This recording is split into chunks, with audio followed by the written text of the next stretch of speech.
Mercredi 23 mars. Max, je dois l'admettre, je m'ennuyais. Ah, je m'ennuyais aussi. Je m'ennuyais aussi de jaser baseball avec toi, mon GF. Comment tu vas? Ça va super bien. Ça va super bien, toi? Top shape, il y a du baseball à la télé tout le temps. Fait qu'on est en business. T'as-tu vu le joueur des Pirates qui était pressé de rentrer à la maison parce que sa femme accouchait? Non.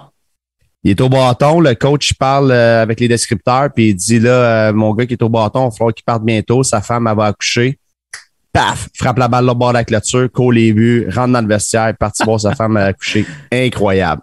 C'est malade. Déjà, la saison n'est pas commencée puis on a déjà des belles histoires de même. Comment ne pas trouver le baseball romantique? C'est la qualité première du baseball, je pense. Le romantisme. Exactement. On a un invité ce matin, Max. Je suis super content de le recevoir. Je l'ai croisé quelques fois, là, sans trop. On ne s'est pas trop parlé, mais on s'est croisé dans les entraînements de l'ABC, Showcase, tout ça. Max Chevrier, comment ça va? Ça va bien, toi? Ça va super bien. Merci d'être là ce matin. Ça fait plaisir. Max, tu es consultant en psychologie sportive pour l'ABC. Ça mange quoi? Ah, c'est une grosse question, hein? C'est drôle, hein? Quand je dis ce que je fais dans la vie, là, c'est toujours la question qu'on me pose, hein? Ouais, mais surtout avec les athlètes, hein? Ils ont besoin de quoi, les athlètes, hein? C'est toujours la grosse question. Puis autant amateurs que professionnels, c'est ouais, mais ils n'ont pas besoin de toi, tu sais, c'est des athlètes. Mais c'est ça qui arrive, hein? Moi, ça fait 15 ans que je fais de la préparation mentale, puis ça a quand même beaucoup évolué au cours des dernières années quand même. Mais ça va de tout. C'est autant l'individuel avec gestion du stress. On se rend pas compte, hein. Puis tu en as parlé un peu, Max, la saison de baseball vient de partir. C'est long. Tu sais, il y en a des games. C'est quasiment 12 mois par année. Fait que garder sa motivation élevée tout le temps, avoir des objectifs aussi, à un moment donné, c'est en cours de route, ça devient plus tough. Fait que des fois, c'est juste ça. Des fois, c'est juste de ramener un petit peu, de dire hey, pourquoi tu fais du baseball? Tu t'amuses-tu? T'as-tu du fun à un moment donné? Puis après ça, de simplifier les choses aussi. Des fois, c'est des blessures aussi. Fait que t'es blessé, un lanceur, peu importe, une opération. Puis là, à un moment donné, il a peur de perdre sa rotation. Il a peur de... Tu sais, c'est juste de revenir là-dessus, de gérer les blessures, diminuer un peu le stress. Fait qu'on est là un peu mettre des plasters, puis quand on a le temps de faire un peu plus en profondeur dans le off-season, entre autres, là, pour justement des fois là, la routine d'avant-match, un petit peu justement, tu sais, t'assurer que tu es prêt quand c'est le bon moment. Et autant les lanceurs de relève, des fois, tu dis, mais écoute, je sais pas quand est-ce que j'embarque, mais quand j'embarque, faut que je sois prêt. T'sais, fait que c'est t'assurer que tu es prêt puis comment faire de mettre dans une zone rapidement. Fait que des petites choses comme ça, en fait, mais ça nous garde occupés. Fait que c'est le fun. Ouais, souvent, la problématique, puis dans les dernières années, ça a beaucoup changé, mais la problématique, c'était hey, t'as-tu un préparateur mental? Non, je vais bien, j'ai pas de problèmes mentaux. Mais ça n'a rien à voir avec des problèmes mentaux. Puis il faut éduquer nos jeunes par rapport à ça. As-tu vu un changement dans les dernières années de mentalité par rapport aux joueurs qui étaient plus ouverts à partager du temps avec toi? Oui, puis c'est drôle, ça a changé auprès des joueurs, puis ça a changé auprès des parents aussi. Tu sais, il y a des fois des parents de joueurs qui osaient pas trop ou qui voulaient pas le dire aux autres parents ou même dire à leurs jeunes, écoute, as-tu vraiment besoin de ça? Pourquoi tu l'as vu? Maintenant, au contraire, les parents vont t'appeler. Des fois, ils disent, écoute, je pense que mon gars aurait besoin moins d'une rencontre. Les jeunes, entre eux autres, sont beaucoup plus à l'aise d'en parler. Moi, j'en ai, là, qu'avant, là, oublie ça, là, ils venaient me voir, ils me disaient, Max, la seule chose que je te demande, c'est que si jamais on se croise, on se connaît pas, tu sais. C'est correct, tu sais, c'est correct, tu sais. Tandis que maintenant, c'est plus comme ça, justement. Il y a un tabou, je pense, qui a été enlevé. Puis en plus, on parle de plus en plus des prédateurs mentaux d'un point de vue professionnel aussi. Fait que le monde n'a plus peur. Avant, il y avait l'impression que il y avait perdre des points si c'était su par le coach ou par leur agent ou peu importe, l'université, n'importe quoi, qui veut un préparateur mental. Là, maintenant, c'est plus le cas. Là. Fait que ça facilite aussi le travail et la communication avec justement les coachs, justement. Fait que ça, c'est le fun. Là, on optimise vraiment plus la performance dans ce temps-là. Là. La préparation mentale, pour moi, ça a été, je pense que c'est des clics au Québec. Pour moi, là, je me suis rendu compte que c'était accepté. Là. C'est beaucoup Jeff Ménard et Kingsbury. Avec la popularité de Michael Kingsbury, les deux en parlent ouvertement, les deux sont partout. Pour moi, ça a été, OK, wow, là, les gens acceptent ça. Puis je pense qu'ils ont aidé à la promotion de ça. Est-ce que toi, tu as un déclic de dire, OK, là, ça passe avec tout le monde, ou presque, parce qu'il doit y avoir encore quelques réticents, mais y a-tu un déclic, toi, que c'est fait, OK, là, j'ai pas besoin de me cacher, puis j'ai pas besoin de pas connaître la personne que je croise? Ben, tu sais, tu parles de JF maintenant, justement, tu sais, ce n'est un, puis c'est vrai, là, il est très connu, il vulgarise beaucoup aussi quand il parle de préparation mentale aussi, fait que ça fait en sorte que le monde comprenne un peu mieux c'est quoi aussi, donc ce n'est un, là, que justement, là, au Québec, même à travers le monde, là, il est très, très reconnu aussi, fait que ça, c'est le fun. Moi, je sais pas s'il y a un déclic, mais à un moment donné, justement, comme ça fait plusieurs années, je me suis comme rendu compte que, mettons, avec le baseball, il y a au moins quelqu'un qui me connaissait du hockey. Avec le hockey, au moins quelqu'un qui me connaissait du football. Puis à un moment donné, c'est comme si mon nom commençait à être un peu plus connu aussi dans l'arène, tu sais, au Québec. Puis là, tout d'un coup, ben, ça a facilité aussi. Mais j'ai pas senti de déclic en tant que tel. J'ai vraiment plus eu l'impression, en fait, que c'est quand ils ont décidé de mettre un budget. C'est hyper niaiseux, là, mais avant, il n'y avait pas de budget pour les préparateurs mentaux. On nous appelait en urgence. Hey, Max, viens nous voir, ça va pas bien. J'arrivais là, j'avais aucune espèce d'idée s'il y avait de l'argent en tant que tel. Là, c'est comme t'es là, puis là, ils disent OK, combien ça coûte, puis c'est la question après. Puis là, à un moment donné, je disais, écoute, ça serait bon de voir 2-3 fois. C'est comme, mais là, oublie ça, on n'a pas d'argent pour ça, tu sais. Moi, c'était une équipe d'hockey avec qui je travaillais, qui ont vu un besoin durant la saison. Ils ont décidé d'aller chercher des bouteilles de vin, de faire vendre des bouteilles de vin aux jeunes dans l'équipe pour payer finalement mes services durant l'année. Tu sais, dans ce temps-là, c'est plus spécial. Maintenant, il y a un budget en général. Fait que je pense qu'à ce moment-là, on fait partie de l'équipe. Tu sais, on arrive au début de saison, l'ABC, c'est ça. Tu sais, ils nous ont présenté aux parents, présenté aux jeunes. Fait qu'on n'est pas des extraterrestres. Ils comprennent quoi qu'on est là. Les jeunes viennent te voir, posent des petites questions. Fait que ça facilite beaucoup les choses. Hein. C'est une bonne affaire aussi. Dis-moi, tu sais, un joueur peut aller voir un thérapeute, peut aller voir un docteur, puis le docteur peut dire, OK, là, tu tires la plug pendant 3 semaines, voici ton plan de rehab. Un préparateur mental, peux-tu faire ça? Peux-tu dire au coach, hey, le numéro 52, là, je le ferai pas jouer pendant 3 semaines ou 2 semaines, je travaillerai avec, voici le plan que j'aurai avec lui. Il me semble que je tirerai la plug sur lui. Ça se fait-tu, ça, comme préparateur mental?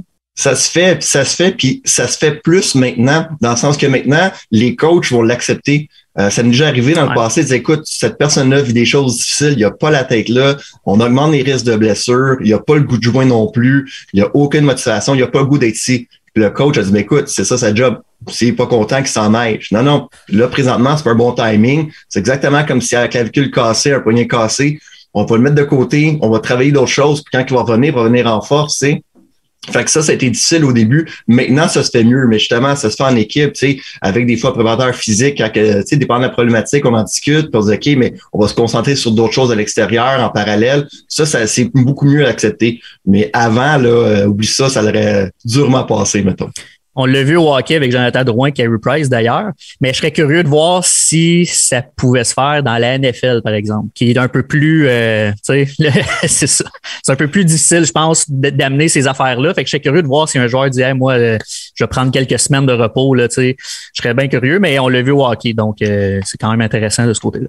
Mais on l'a vu au hockey, mais en même temps, je sais pas si des fois vous avez pris le temps de lire les commentaires des fois du monde sur les pages médias sociaux et compagnie. Tu te rends compte quand même qu'il y a beaucoup de mentalité à changer, tu sais. Puis c'est comme les commotions cérébrales. En cas, tu le vois pas, on dirait que ça existe pas. Fait que quelqu'un qui disait, hey, je suis stressé, je me sens pas bien pour jouer, c'est comme, ben là, comment tu joues au hockey? Comment ça peut être stressant? Là, donne-moi tes 10 millions puis je serai pas stressé. Fait que ça, c'est des choses qui revenaient souvent, comme si finalement, parce que tu fais plusieurs millions, tout d'un coup, t'es pas supposé avoir de problème dans ta vie, tu sais. Fait que ça, c'est quelque chose qu'on voit souvent. Mais tu as raison, il y a des sports qu'il y a une ouverture un peu plus grande. La NFL, en fait, c'est que on comprend pas que la NFL, c'est qu'il n'y a même pas de sécurité d'emploi. Fait que même les joueurs, eux autres même, je suis pas sûr qu'ils vont être aussi ouverts.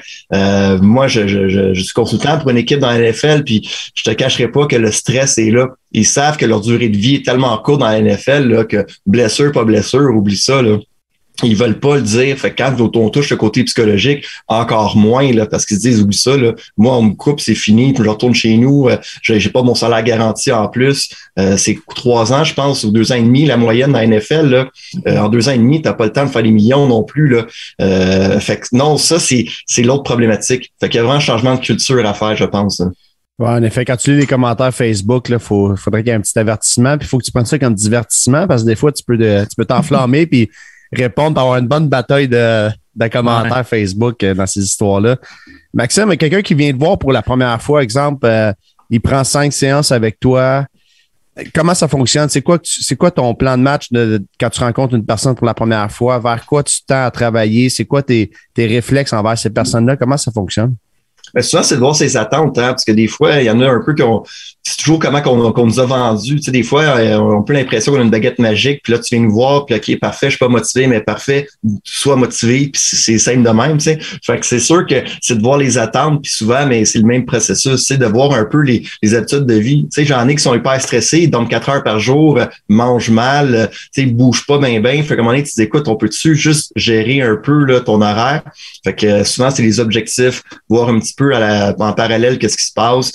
Des fois, avec l'école aussi, tu sais, l'ABC, t'en as qui sont exemple secondaire, t'en as qui sont au cégep, c'est pas la même horaire. Il y en a qui sont sport-études, il y en a qui sont pas sport-études aussi. Il y en a qui se fait une pression super rapport à ça. Fait que c'est juste de comprendre, leur attente, les objectifs, puis où est-ce qu'il va se rendre à moyen puis long terme aussi. Et on parle d'ABC, mais moi, j'ai beaucoup d'athlètes de me voir parce qu'ils allaient aux Olympiques. Mais ma première question, c'est toujours la même. En quelle année? Tu sais, c'est facile de me dire que c'est aux Olympiques, mais c'est quand? C'est en 2024, 2028. C'est quoi le processus de rendre là? Des fois, on se rend compte que c'est une marche qui m'intéresse plus. Je voulais aller aux Olympiques, mais quand tu m'expliques ce que je dois faire, je sais plus si je suis motivé autant, tu sais. Puis on le voit, ça. On le voit au baseball. Des gars veulent jouer pro, puis tu dis, OK, mais t'es-tu capable d'en faire plus que le gars à côté de toi? Ben, man, j'en fais déjà beaucoup. Ben oui, je sais que t'en fais beaucoup, mais il faut que t'en fasses plus à un moment donné. Ils sont pas prêts. Fait qu'à un moment donné, il y a ça, cette culture-là. Puis tu dis, mais faisons-nous des petits objectifs, puis travaillons comme ça. Fait que c'est vraiment ça, souvent, au début, le comprendre le pourquoi, les attendre, faire des objectifs, puis juste avoir un lien. Tu sais, prendre en compte, tu me connais pas, tu rentres là. Puis des fois, les athlètes sont vraiment poussés. C'est comme, va voir le préparateur mental, il s'assoit là. Parfait, sais-tu pourquoi tu es là? Non. Parfait. Fait qu'on repart un peu de plus loin, tu sais. Tandis qu'un préparateur physique, nutritionniste, tu sais quoi tu rentres dans le bureau, tu sais. En préparation mentale, souvent, là, ils sont pas trop sûrs, là. Oui, Max, il y a plein de places que je vais aller avec toi, là. Tantôt, tu as mentionné, mais en fait, non, je n'irai pas là. Je vais aller ailleurs. Vous êtes 3 avec le même rôle à l'ABC. Est-ce que vous avez le même rôle ou vous avez des tâches différentes? Bien, on a le même rôle, puis en même temps, on va avoir des mandats différents. Donc, autrement dit, on a tous le même rôle, mais justement, là, je vais prendre l'exemple de Sigur l'autre fois, quand il y avait le showcase, mais Sigur a fait, il a pris le temps de faire justement l'imagerie mentale avec les gars avant de commencer. L'autre fois, ben, c'était moi qui faisais un atelier avec eux autres. Lann faisait une autre activité différemment. Donc, justement, là, on va nous demander de faire des activités de temps en temps, mais de point de vue individuel avec les joueurs, on a le même mandat. Mais ce qui est le fun, tu l'as dit, on est 3. Fait que c'est super le fun. On est là, les 3, on se parle. Hey, on a vu telle affaire, toi, tu ferais quoi? Fait que ça, c'est super riche, là. C'est ça, les équipes aussi, là, de s'intégrer, là. Tu sais, autant avec les préparateurs physiques, là, Frédéric disait, écoute, t'as-tu vu ça, toi? Puis, tu sais, on en parlait tantôt, là, mais les coachs, vous êtes toujours, tu sais, sont toujours avec les gars. Le préparateur physique est là plus souvent que nous autres aussi. Fait qu'ils vont voir des choses qu'on verra pas non plus. Des fois, il y a une gain de confiance aussi. Fait que d'être capable de se parler tout le monde ensemble, là, ça vaut de l'or, là. Ça, c'est le fun, là.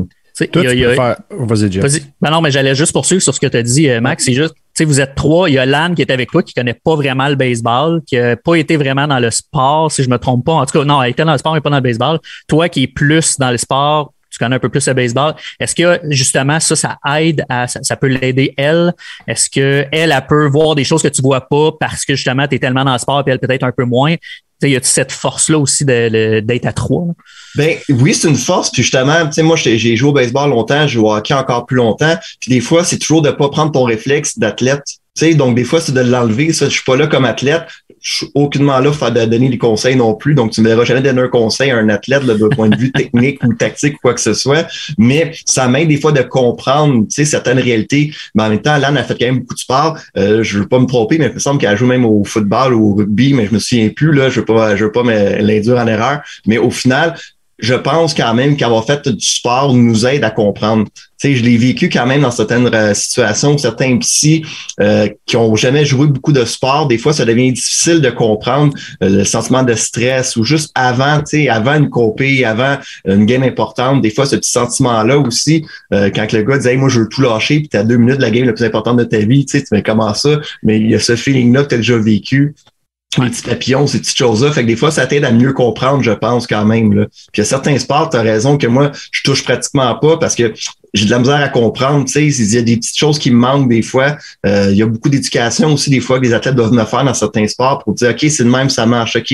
Mais là, explique-moi clairement, puisque je peux pas bien t'aider. Mais ça, je pense qu'on le fait bien en général, là, tout le monde, de bien comprendre le sport. Fait que même si on n'a pas d'expérience au baseball, je pense pas que c'est un critère nécessairement là-dessus. Okay. Ta prise de données, là, est-ce qu'elle est plus riche en showcase, en pratique, en partie? C'est où ce que tu dis, hey, là, quand je me présente dans telle situation, là, c'est là que ma prise de données, elle est la meilleure sur le joueur, ou ça va dépendre des joueurs? Comment tu vois ça, toi? Ben, ça dépend des joueurs. Tu sais, je donne un exemple bien simple. Hier, j'ai été voir une pratique d'une équipe de hockey avec qui je travaille parce qu'ils commencent ses séries dans une semaine. Puis je voulais voir un peu comment était sa glace. Tu sais, s'ils ont-tu des fois changé un peu l'exécution des fois quand tu rentres dans la série est meilleure. Les gars sont plus alertes, sont plus intenses. Tu vois une motivation. Fait que moi, j'aime aller voir des pratiques, j'aime aller voir des games. J'aime être là quand ils ont aucune idée que je vais être là aussi, juste pour observer aussi. Puis le non-verbal parle beaucoup, là. Tu sais, un catcher là, qui est pas dans le game, tu le vois tout de suite. Tu sais, un lanceur que tu vois que il perd sa zone de prise à un moment donné, là, tu vois qu'il est plus là. Fait que là, ça m'aide des fois de le voir puis de revenir là-dessus. Quand il sait que je suis là, des fois, on dirait qu'il essaie de faire un effort pour me plaire sur des choses qu'on a travaillé ensemble. Là. Fait que j'aime être là un peu partout. Je ne cacherai pas qu'une équipe que je suis là aux pratiques de temps en temps. Je suis là même des fois quand ils s'entraînent, aller voir le préparateur physique, qu'est-ce qui se passe, c'est quoi l'ambiance, etc. Fait que tout ça te donne plus de cues. Tu sais, aller au game, c'est le fun, ça te donne un certain aspect, mais il t'en manque. Moi, personnellement, j'aime bien suivre là, un peu partout. Puis je trouve que c'est là que, personnellement, j'ai plus d'outils pour faire ma job comme du monde. Tu as parlé tantôt que tu étais consultant pour une équipe professionnelle dans le football. Est-ce que tu touches à plusieurs sports? Comment parce que je sais que tu m'as mentionné que tu n'as pas nécessairement nommé les équipes, c'est bien correct, là. Mais c'est intéressant de savoir que tu travailles avec une équipe professionnelle dans la NFL. Tu sais, on est tous un peu, tu sais, Max, c'est un fan de la NFL aussi, Max Hawk. Fait que tu sais, c'est intéressant à savoir. Mais comment ça se passe? Comment c'est arrivé? Puis est-ce que tu touches à d'autres sports? Oui, je touche quand même beaucoup de sport. Puis justement, là, j'ai eu la chance, il y a plusieurs années, en 2008-2010, je pense, justement, de travailler avec une équipe de soccer là, professionnelle, justement, en Europe. Puis justement, eux autres, c'est simple, ils ont dit, notre équipe est bonne, mais on n'est pas capable d'arriver au niveau qu'on veut être. Donc, c'est, je pense, une des premières équipes à avoir dit, on peut-tu avoir une équipe de soutien intégré, qui appelait pas ça comme ça à l'époque, mais qui ont dit, écoute, on peut-tu avoir une équipe complète de médecins, de personnes qui connaissent peut-être rien au soccer, mais qui connaissent la performance. Donc, c'est comme ça, finalement, que j'ai eu le contrat. On était une équipe multidisciplinaire, c'était d'améliorer la performance. Donc, vérifier le sommeil, aller jusqu'à vérifier justement les matelas, vérifier un tout, là. On s'entend, c'était tout. La récupération, est-ce qu'on s'entraîne trop? Y a-t-il du surentraînement? Fait qu'on a développé des tests avec le préparateur physique pour voir le surentraînement, la fatigue, autant physique que mentale. Puis ça, finalement, il y a un certain succès là-bas. Ça m'a ouvert des portes dans la Ligue nationale de hockey. Puis j'ai fait un peu la même chose. Puis moi, j'utilise beaucoup aussi l'entraînement cognitif, donc pour améliorer l'attention, prise de décision, etc. Puis ça m'a ouvert les portes. Donc d'avoir les deux chapeaux, là, faire l'entraînement cognitif plus la psychologie du sport. Il n'y en a pas des tonnes qui font ça. Fait que veux pas quand quelqu'un cherche ça, mais au lieu de chercher deux personnes différentes, ils ont deux pour le prix d'un, si tu veux, là. Fait que ça m'a quand même facilité là, certains contrats. Puis la NFL, c'est ça. C'est vraiment le côté là, optimiser l'aspect attentionnel. Là, on se rend pas compte à quel point que quand il y a un snap ou peu importe, la fraction de seconde que tu prends pour partir, mais ça fait une différence entre un bloc, finalement, entre un sac, entre ci, entre ça. Fait que c'est là, des fois, mon travail est vraiment là. De forcer les gars à pas penser, optimiser vraiment là, leur capacité attentionnelle, entre autres. Après ça, en parallèle, gérer le stress. Là. Fait que oui, je travaille quand même beaucoup de sport, là. Oui. Pour faire ça, est-ce que tu as des outils technologiques avec toi? Parce que, tu sais, je sais que maintenant, là, tu as des bagues qui peuvent indiquer tout ce que tu as fait dans ta journée, ton battement de cœur, ton sommeil, la qualité de ton sommeil. Ça peut calculer un paquet d'affaires. Toi, utilises-tu des technologies qui t'aident à mieux définir l'individu qui est avec toi pour la suite des choses? Oui, c'est sûr que moi, pour l'entraînement cognitif, j'utilise le NeuroTracker. Là. C'est l'Université de Montréal qui ont développé ça. En fait, là, c'est un entraînement immersif en 3D. C'est très simple en théorie. C'est des balles de tennis que tu fais en 3 dimensions, mais tout ce que ça fait pour l'attention, prise de décision, vision périphérique, là, c'est super intéressant. Puis avant, j'utilisais le neurofeedback aussi. Je l'utilise plus maintenant, mais j'utilise Muse. Je sais pas si vous connaissez le petit headband finalement Muse, qui justement, là, on peut réguler un peu le rythme, pas le rythme cardiaque, mais on peut voir les activités cérébrales un petit peu, etc. Donc, ça demande un petit peu là, de temps à comprendre, mais ça va bien. Puis, je fais des tests des fois. Puis, tu sais, exemple, toi, Max, c'est un très bon joueur de baseball. Fait que t'as pas besoin d'être concentré si tu joues avec moi au baseball. Fait que si on parle du rythme cardiaque, si on parle finalement même de ton niveau d'attention, il n'y a pas besoin d'être extraordinaire, mais tu vas être bon pareil. Mais là, si tu joues une game, finalement, avec d'autres joueurs professionnels, ça va faire comme, oh, là, j'ai pas le choix, faut que je mette la switch à on. Fait que c'est là des fois que ces données-là sont pas toujours pertinentes. Tu peux bien performer puis avoir les mains moites, comme tu peux ne pas bien performer. Donc, les données sont bonnes, mais il faut pas juste se fier ces données-là pour dire, ah, toi, t'es stressé, fait que ça marchera pas. Et tout le monde a besoin de niveau, là. T'as souvent joué avec des athlètes qui sont malades avant chaque game, qui sont extraordinaires. Moi, j'avais un goaler au hockey, là. À chaque fois qu'il filait pas, il déroulait ses meilleurs games. C'était rendu un running gag, là. Il rentrait, il filait pas. Bon, parfait, on sait qu'il va bien gauler. Tu sais, puis quand il disait les bouches dedans, il en laissait toujours passer 2-3 que tu voyons donc, là, tu sais, un ballon de plage, là. Mais c'est ça. Tu sais, des fois, on a l'impression que la préparation mentale, des fois, c'est d'être sûr que tu es hyper dedans, mais c'est pas si simple que ça, là. C'est un peu comme moi puis Max aussi. Des fois, il y a des invités qui ont des mains plus moites que d'autres. Tu sais. Je me rappelle d'ailleurs avec Danny Dubé, moi et toi, Max, on était quand même assez... tu sais, c'en était un qu'on prévoyait ce qui était pour se passer, puis on voulait être bon, puis on l'a été, là. Mais tu sais, on était stressés. Mais ouais, c'est ça. Mais je veux que tu me parles un peu plus du NeuroTracker, parce que tu en as parlé rapidement, mais il y en a juste un à l'Université de Montréal. Est-ce que tu es le seul qui l'utilise? Tu sais, c'est quoi exactement? Tu l'utilises dans quel pas concept, là, mais dans quel moment? Avant, c'était beaucoup plus compliqué parce que justement, le 3D en partant, c'était pas si grand public que ça. Donc, quand moi j'ai commencé, là, j'étais un des premiers au Québec à l'avoir utilisé. Là, c'était, écoute, la grosse TV 3D avec un espace fermé, noir, etc. pour être sûr que le 3D était bien. Maintenant, depuis 2 ans, ils ont développé leur technologie. Tu peux faire ça n'importe où. Tu peux faire ça sur ton laptop, à des lunettes 3D anaglyphes, là, tout simplement, tu sais, les rouges et bleus, tout simplement. Tu peux faire ça n'importe où. Donc, là, ça devient facile. Fait que moi, j'ai beaucoup de joueurs d'habitude qui ne font ça durant le off-season, durant 2-3 mois. Là, je prends un gros terme, mais le but, c'est de faire de la neuroplasticité, donc créer des nouvelles connexions dans ton cerveau. Donc, tu n'as pas besoin de faire ça à vie. Tu sais, tu fais ça 2-3 mois de temps. On fait un entraînement intense quand même, puis après ça, ça reste durant l'année. Tu construis là-dessus. Donc, quand tu recommences l'année d'après, on va toujours plus haut, plus haut. Puis là, on rend les doubles tâches, ça devient de plus en plus difficile. Là, c'est le fun. Tu sais, moi, une équipe de baseball, justement, le catcher va avoir une GoPro, va filmer finalement, exemple, les balles qui rentrent, etc. Puis je le mets en arrière du NeuroTracker. Puis là, il faut qu'il suive. Donc, faire les double tâches, ça devient assez complexe. Mais non, maintenant, tout le monde peut le faire. Donc, si tu viens, mettons, dans mes cliniques, j'ai des TV 3D pour ça, 60 pouces, tout ça. Mais toi, après ça, tu t'en vas chez vous, je te donne un code, tu te logs, puis tu fais ton NeuroTracker tout simplement, là. Fait que ça aussi, ça facilite beaucoup le travail, là. J'ai un petit flash, mais peut-être que je me trompe, là, tu me le diras, mais il me semble que j'ai dans les dernières années, il y a un joueur de la NFL, justement, je pense que c'est Matt Ryan d'Atlanta, qui est venu à Montréal pour des tests, mais est-ce que c'est le NeuroTracker? Est-ce que ça dit quoi sûrement avec ton rire? Là? Ça se peut très bien, mettons. Ça se peut très bien. Non, effectivement, là. Mettons que les Falcons d'Atlanta utilisent un NeuroTracker. C'est pas les seuls, par contre, là, mais effectivement, puis là, Matt Ryan est parti, là, il est plus là. Ouais. Mais effectivement, donc ça fait partie des équipes qui utilisent, puis sans rentrer dans les secrets d'État en tant que tel. Justement, les Falcons, ils l'ont utilisé. Max dit que t'aimes ça à la NFL. Là, ils ont commencé à utiliser l'année qu'ils ont perdu au Super Bowl contre les Pats. Je donnerai pas d'autres détails, donc on s'en souvient tous. Disons que dans mon salon, j'étais pas le seul qui prenait pour les Falcons. Puis bon, mais c'est ça, c'est vraiment ça. Puis défensivement, il est extraordinaire. Ils ont vraiment amélioré leur défensive tellement qu'ils ont envoyé finalement des vidéos à la ligue parce qu'il y avait trop de offside. Puis ils ont envoyé des vidéos disant on n'est pas offside, on est tellement bon au snap que finalement, on est capable ça s'appelle la motion biologique, d'anticiper des fois des mouvements. On a des tendances. Puis au baseball, c'est ça des fois que moi je travaille avec un lanceur. Tu sais, faut pas que le frappeur soit capable de voir dès le départ si c'est une rapide ou c'est une curve. Tu sais, à un moment donné, c'est ça. Si je vois avec le mouvement de ton coude, ton bras, tout de suite, tu me donnes un détail, c'est un cue hyper important. Fait que c'est des petites choses comme ça, justement, qu'on va travailler, mais on est capable de lire ça.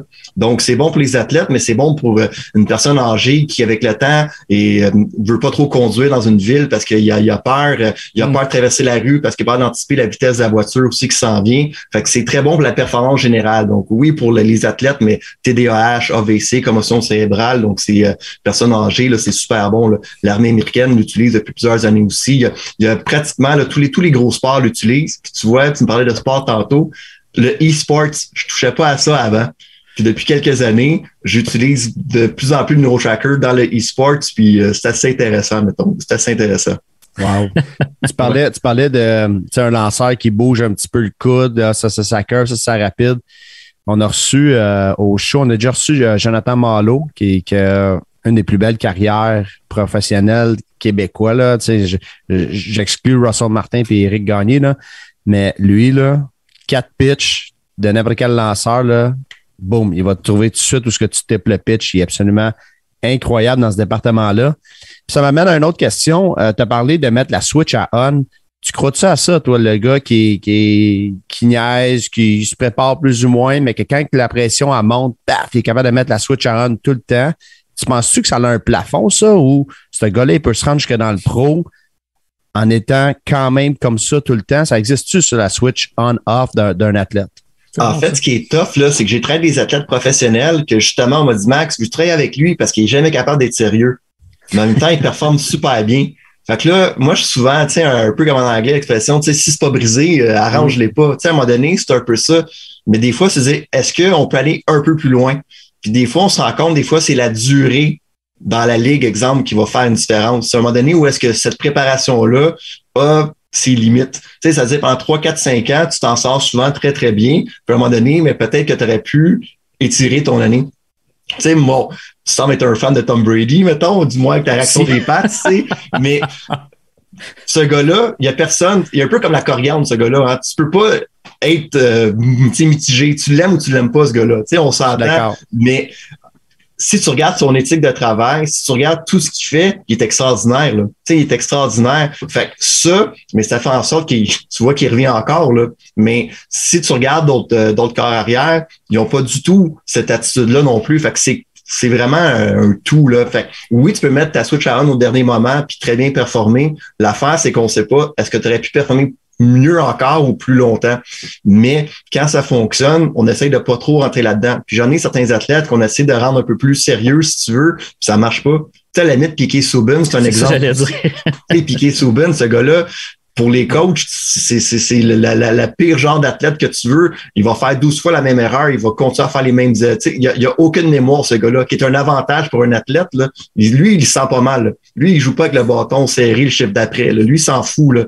Fait, c'est bon si on veut ça, mais tu veux un peu le cadrer. Mais si tu le cadres trop, tu le perds complètement. Là. Ouais. Fait que c'est pas évident.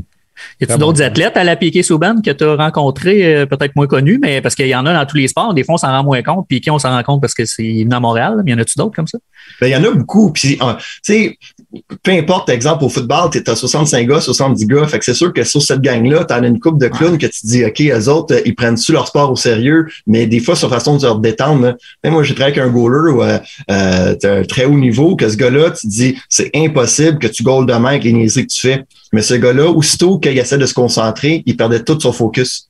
J'ai jamais vu ça. Ce gars-là, il fallait qu'il niaise, là, puis même entre les périodes, il niaisait. Il était pas capable entre des périodes d'être sérieux. Il pouvait pas. Aussitôt qu'il s'assoyait sur son banc, entre les périodes, il perdait tout son focus. C'est fou, là. Mais lui, il a besoin de se distraire le plus possible. Mais en même temps, c'est un gars qui était super stressé. Fait que lui, finalement, sa façon de gérer son stress, c'est de niaiser puis de penser à n'importe quoi. Donc, se distraire, tu sais. Fait que se distraire peut être super bon, là. Tu sais, je sais bien que quand moi je joue au hockey, une game importante, ou même au baseball, moi j'étais un lanceur, mais à un moment donné, si tu commences à trop penser, personnellement, je trouvais pas que c'était bon pour moi, fait que j'essaie de me distraire un peu, puis tu sais, regarder un peu partout, mais ça m'aidait à, quand je lance, être concentré. Fait que ça dépend, chaque athlète est différent. Là. Fait que dans le fond, là, ce que je comprends, là, c'est ton rôle, là, c'est de trouver la bonne recette de préparation pour chacun de tes athlètes, puis c'est pas la même recette à personne. Un peu comme un coach. Ben, c'est exactement. Puis le pire, bon, moi, j'enseigne la psychologie du sport, puis j'expliquais exactement ça hier à mes étudiants, là, parce qu'il y a une théorie, en fait, là, qui s'appelait le U inversé avant, c'est-à-dire que tout le monde, finalement, piquait à même endroit. Fait que c'est de trouver, finalement, où est-ce que les athlètes piquent, puis tous les faire piquer au même moment. Puis on s'est rendu compte que ça marche pas, ça. C'est pas ça. Fait qu'on appelle beaucoup plus ça une zone optimale de fonctionnement maintenant. C'est-à-dire, et où, toi, ta zone? Puis pas pareil partout. Fait que toi, Max, c'est là que ça devient un travail beaucoup plus difficile. Puis c'est là que les coachs capotent un peu. Ils disaient là, ça n'a pas d'allure. J'ai 20 gars, faut que je gère 20 gars différents. Ouais. Ouais, mais j'en ai 60. Ouais. Mais t'espères qu'il y en a une coupe pareille dans tes 60, tu sais. Mais ça a changé aussi. Si on parle de générations différentes, tout ça, là, il y a ce côté-là humain encore plus important avec les coachs, cette relation-là aussi avec les jeunes. Fait que oui, c'est d'apprendre c'est quoi que j'ai besoin. Tu sais, avant, on criait beaucoup après les gars, un peu plus pour les primés. Là, maintenant, si on discute, on essaie de comprendre. Puis ça a changé, cette dynamique-là. Fait que oui, malheureusement pour les coachs, ouais. Non, mais je trouve ça fantastique parce que c'est là l'importance que, comme coach de n'importe quel sport, tu dois connaître chacun de tes individus. Pas obligé d'être ultra personnel, mais tu dois connaître dans quel état ils fonctionnent, dans quel état ils sont pas capables de fonctionner. Tu dois être capable de faire avec. Fait que je trouve ça extraordinaire, c'est parfait. C'est parfait. Mais à la limite, JF m'a revenu sur quelque chose que tu m'as demandé au début, tu fais quoi comme job? Puis tu m'as pensé, Max, mais juste le team building. On n'en parle pas beaucoup, mais des fois, moi, j'organise ça, en fait, là, des team building pour les entraîneurs puis les gars d'équipe en début de saison. Puis c'est aussi niaiseux, des fois, de dire, qu'est-ce que tu connais des autres joueurs de ton équipe? Tu connais-tu finalement leur chanson préférée, une bouffe qu'ils aiment? Connais-tu? Tu vas devoir te battre avec eux autres, te défendre avec eux autres. Connais-tu une coupe d'affaires aussi? Puis même chose, le coach, qu'est-ce que tu connais de tes joueurs? Fait que ça facilite beaucoup là, la communication par la suite, d'aller chercher ce petit lien-là en début de saison. Là. Fait que ça fait partie des choses qu'on va faire aussi. Là. J'ai plein d'images de coach, surtout au hockey, là, je dirais, mais plein d'images de coach qui me passent en tête. Puis comme, on est rendu là, puis je trouve ça fou qu'en 2020, ça fait quelques années quand même, là, mais qu'on commence à comprendre que chaque individu, faut les travailler individuellement, justement. Tout le monde est différent. Puis je pense à Jacques Demers, justement, à l'époque, en 93, que lui, il était bien en avant de son temps. Là. Lui, il connaissait chaque individu. C'était pas un gars de X and O's, là. C'était un gars de je connais tout le monde, puis on s'en va à la même place ensemble. Puis tu regardes d'autres coachs, sans nommer de nom, que eux, c'était on gueule, puis tout le monde dans le même chemin. Puis on voit ce que ça donnait avec Jacques Demers. Ben oui, c'est ça, on parle d'un player's coach, là, souvent, mais c'est ça, Jacques Demers, puis j'y enlève absolument rien, c'est quelqu'un que j'aime beaucoup. C'était pas le meilleur tacticien, mais ce gars-là, pour aller chercher le meilleur de ses joueurs, il était extraordinaire parce qu'il y avait cette communication-là qui était bon pour justement là, encourager. Fait que là, ça devient le fun. Là. Ouais. Max, un gros merci pour ce matin. Super intéressant. Pour vrai, j'aurais pu continuer une autre bonne demi-heure, facile. Avant de te laisser, avant de te laisser, est-ce qu'il y a des comment est-ce qu'on te rejoint? Si des gens, tantôt tu as parlé des personnes âgées, des personnes TDAH, tout ça, est-ce qu'il y a des gens qui peuvent te contacter et dire hey, moi j'aimerais ça, le NeuroTracker, ça m'intéresse. Comment est-ce qu'on peut te contacter? Oui, quelques façons différentes. Une de mes entreprises s'appelle Synapse Plus. Donc, j'ai un site web, synapseplus.com ou .ca, les deux fonctionnent, on s'entend. Vous pouvez m'écrire directement sur mon site web. Sinon, maxime.chevrier.outlook.com, c'est la façon la plus facile. Là. C'est mon adresse courriel la plus facile pour m'écrire. Fait que vous pouvez m'écrire là-dessus, on peut faire plaisir de prendre du temps avec vous. Puis même chose, s'il y en a qui veulent essayer le NeuroTracker gratuitement là, à la maison, ça fait plaisir d'offrir, exemple, un mois gratuit là, pour les personnes qui vont m'écrire, ça me fait plaisir. Wow, très cool. Ouais, très cool. Merci, gros merci, Max. On va se recroiser dans l'entourage de l'ABC. Ça, c'est sûr. Merci Max. Salut. Merci tout le monde.